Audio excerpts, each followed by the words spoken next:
Welcome back, Chappelle. Welcome back to it. Welcome back to your flipped classroom and our continuing discussion of the growth of the Industrial Revolution in Europe. Now, some of you, well, actually, we're right now talking about the growth of the Industrial Revolution in Great Britain, right? We're still kind of like stuck in Great Britain right now. The Industrial Revolution hasn't quite spread to the continent. A lot of it has to do with the fact that it literally has this revolution going on in it that's destroying everything. Rawr, French. And now, so the big thing about it, though, getting into it, is we left off in class talking about the growth of the cottage industry, which was the production of items, particularly textiles, inside of individuals' homes and stuff like that, and the putting out system, right? And the putting out system is how merchants will see the cottage industry happening and then be like, hey, we can make this more efficient by assigning one family to do each job and doing everything in steps. So really quickly, if you need an explanation for the putting out system, it's when they separated it into steps, right? It's when they literally assigned each family in each house a thing to do, right? Like carding it or spinning it or looming it or whatever, okay? So just give you a heads up, it's when you made stuff in steps is the putting out system, okay? Probably going to be the very first warm-up question tomorrow.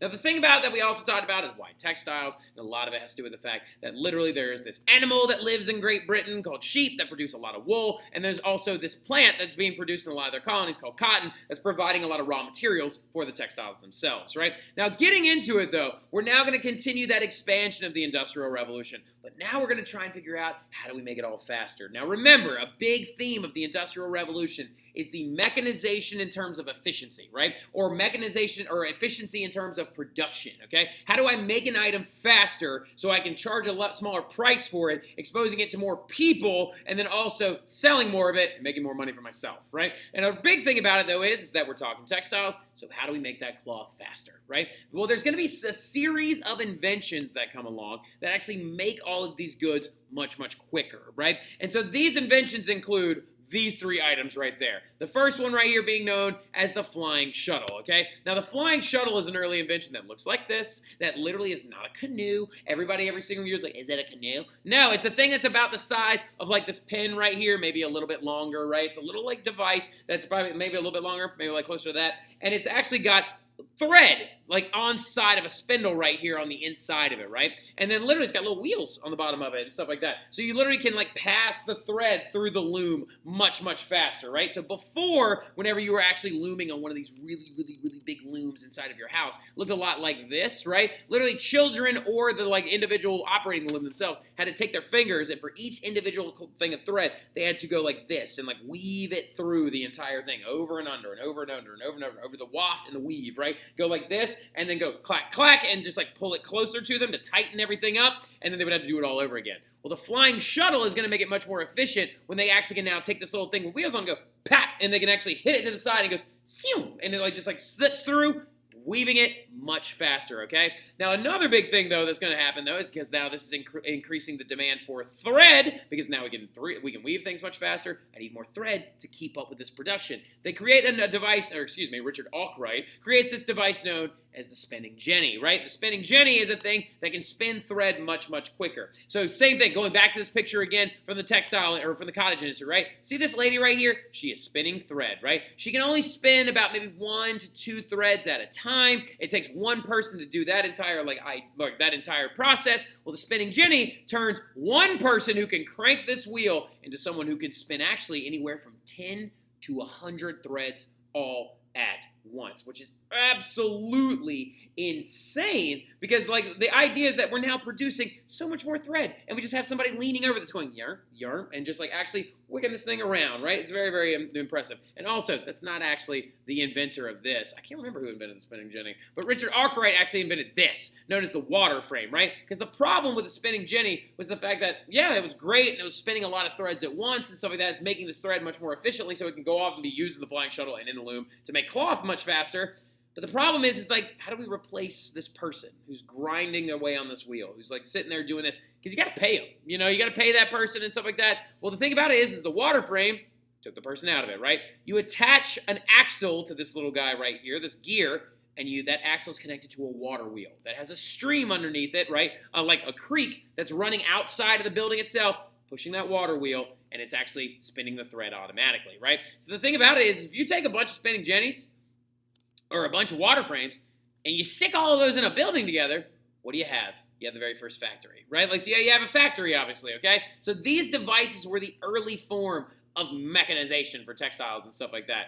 And all they needed now was just, honestly, more than anything else, is just a more consistent power source, right? They need a way to kind of try and like eliminate so much hand movements and stuff like that. So they need to figure out a way, can we produce things a little bit faster? And then that's where we get into mining, right? Like mining and finding that power source. And a device that was actually created for mines is going to be the big thing that really, really shakes up the. And that device is actually going to be very, very important, and it's still used today. But let's start off with the mining process real quick, okay? So during the Industrial Revolution, because the water frame itself has metal components to it, as you could tell also the Flying Shuttle had metal components to it, all these looms and spindles and spinning wheels and stuff, most of them have metal components. So it grew the demand for iron in Great Britain, right?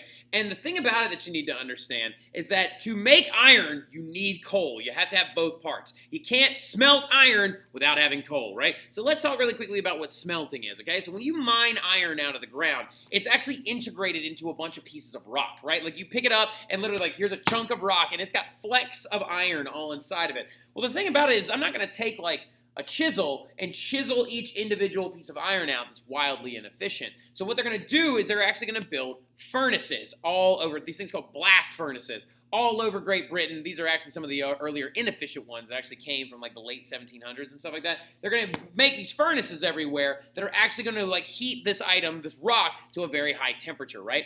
How do you get it to a high temperature? You use coal. Coal is a flammable carbon source from underground that you can light on fire. It makes a very, very hot flame, right? And so what that happens is you stake this rock, stick it into that furnace, and the iron will bleed out of it because the iron has a lower melting point than the rock itself, right? So you smelt that iron out of it, and then they made it into these little things called ingots, right? These little tiny little chunks of iron called ingots, or pig iron is what they called it, because the little ingots looked like little piglets, like literally going up to their mom for a meal, right? So the thing about it, though, is that this process, and some of you are like, but Mr. Terry, where's the power source? Is the power source coal? Actually, interestingly enough, no. The power source that replaces a lot of handmade mechanization during the Industrial Revolution actually has to do with the fact that with a machine that was there to try and help fix the mines. So the mines would routinely fill with water, right? So y'all know from living in Louisiana, you dig far enough down, you're going to hit water eventually, right? You're going to hit water eventually. It's going to fill that space and stuff like that. So what is happening in Great Britain is this is happening as well. Mines are beginning to fill with water. So the original idea to get that water out of the mines was literally have a horse on the ground above the mine,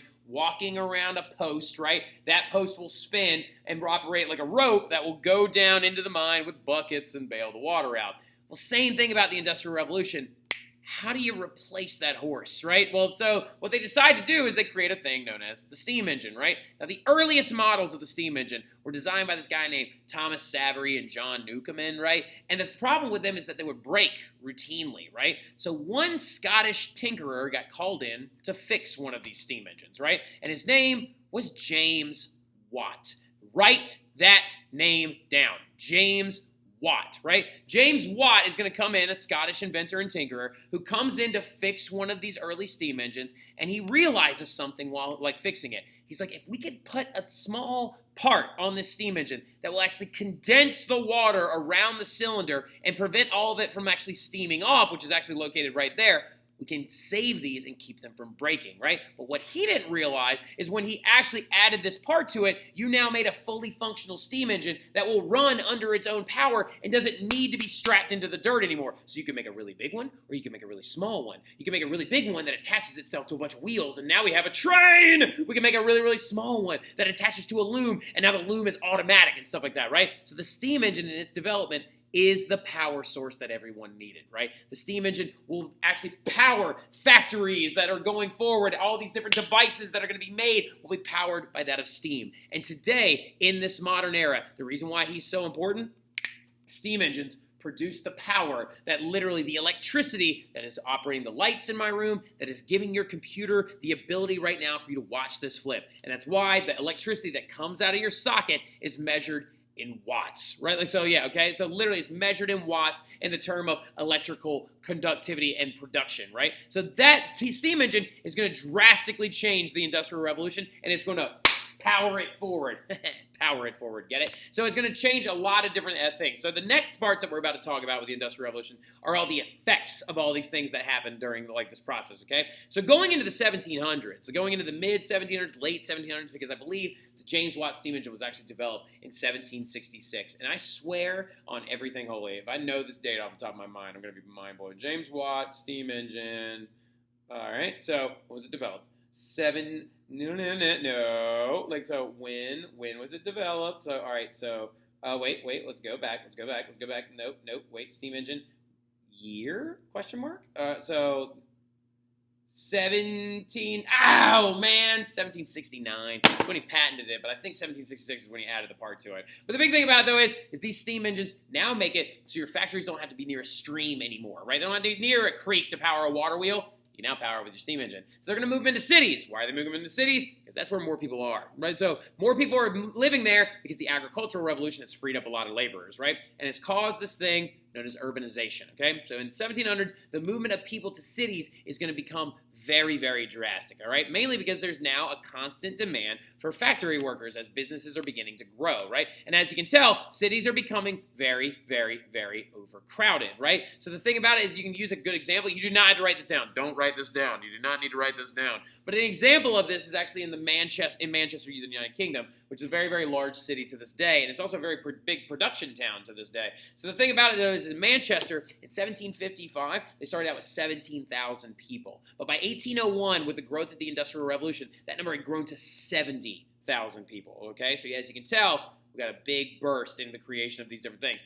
And also, you can see, you can also see industrialization and urbanization in this map right here. As you can tell, these like areas that are darker orange or purple are actually the growing populations of cities, right? So look at London, growing in population density. Look at the areas next to these ports towards Wales, growing in population density. Look at northern England towards Liverpool and areas like that and production centers growing in population because of urbanization, right? Now, another big reason why urbanization becomes so important as well is because now that we have people moving into the cities, we need to build transportation systems to move them around as well. So you're going to have massive changes in the movement and transport of people and items, right? And items themselves, including things like steamboats right here, which are going to be powered by steam engines and will actually begin to navigate wider rivers and stuff like that. And then also railroads and locomotives. Now, big question, real quick. What do you think came first, railroads or trains? So, which one do you think came first? For those of you in the house that said railroads, you are 100% correct. Because the railroads were actually created early on, and they would actually have like a cart on rails and a mule or a horse or something like that, drag them much more efficiently, so they didn't have to worry about going over uneven road and stuff like that to move coal or move products and stuff. But what's going to happen is George Stephenson is going to take a steam engine and strap it to a bunch of big wheels. And he had created the very first locomotive. It was called the Rocket, right? So, and it's going to actually be developed in the the early 1800s. I think 1826 is when he develops that. Another big change up, though, as well, is in communication, right? The way that people communicate through the Industrial Revolution as they begin to lay wires everywhere, because Samuel Morse in the United States of America invented this thing known as the telegraph, right? That right there is the telegraph. Write down the word telegraph, right? The telegraph is a simple device that sends an electrical signal, like a beep, through an electrical wire, right? And literally goes dee dee dee dee dee dee dee. And that code that he created so we could communicate over long distances was known as Morse code, because it's named after Samuel Morse, right? So as you can tell, the Industrial Revolution inspired the growth and creation of so many big new inventions that are going to explode onto the scene in these cities to provide better transportation, better communication, and better movement of individuals, right? So also, though, what's going to happen is now that our cities are becoming much more overcrowded and much more intense, people are now existing right on top of each other, you got the growth of new social classes, right? New social classes including the growth of the industrial middle class, right? Now, we've had a middle class before. The bourgeois, the bourgeois, or the bourgeoisie, literally could be considered the middle class for a really, really long time, right? The industrial middle class is those people who owned and operated private businesses, railroads, factories, etc., right? Those are your entrepreneurs, though. But now the Industrial Revolution is creating more area for improvement of them, so literally the middle class is beginning to grow. And then you also have the industrial working class. Now, this is an important group of people, all right? The industrial working class is going to be massively important because those are your factory workers, okay? Your lower class, your poorer individuals that are working in these new and different areas, right? Now, to keep going with this, though, you got to ask yourself, okay, this is all happening in Great Britain, Mr. Terry, right? This is all going down in areas in London. We've been looking at the island of Great Britain for the Industrial Revolution for a really long time, but I know for a fact that this is going to spread. So how long did it take for the continent to get the Industrial Revolution? Well, the thing is, it's actually It didn't happen until much later, like close to the 1800s. And the biggest reason why, there are two big reasons why, actually, because as you can tell, the spread of the Industrial Revolution right here in the 1840s when it began to top out, it didn't get into these areas until the 1880s, like 40-something years later, 4 decades later, when the Industrial Revolution began to spread, right? Now, why is this, though? A lot of it has to do with the fact that, one, Great Britain kept it a secret on purpose, okay? So write that down. Great Britain kept this whole thing a secret on purpose, right? They didn't want other people to find out about it, okay? Because they wanted to keep the ability for them to have the market share in cheaply produced textiles and other factory items. And the second reason why is because, what's going on the continent for a really long time, right? Starting in 1789, going all the way into 1815. The French Revolution and the Napoleonic Wars are going to prevent the spread of the Industrial Revolution for some time, right? But by the 1850s, Britain just doesn't care anymore, and they just kind of start showing off, right? And that is actually demonstrated in this one very famous building called the Crystal Palace, right? Where literally by 1850, Britain's like, we got nothing to hide anymore. Come look at all of our stuff, right? And they built this huge, this massive expo center called the Crystal Palace, right? And it was made out of glass and ironwork, and it was absolutely massive. And they would literally have trade shows in there where they could show off all the different items that were being produced during the Industrial Revolution and showing how far advanced Great Britain was over everyone else, right? So the other big thing about it, though, is some of you are asking, well, Mr. Terry, is the Crystal Palace still there to this day? And well, the thing about it is, no, like it's actually not there anymore. It actually caught fire like later on in the late 1800s and stuff like that and burned down. They believe that actually it's because the thing had wooden floors that actually that's where the fire started, got so hot it melted the entire place.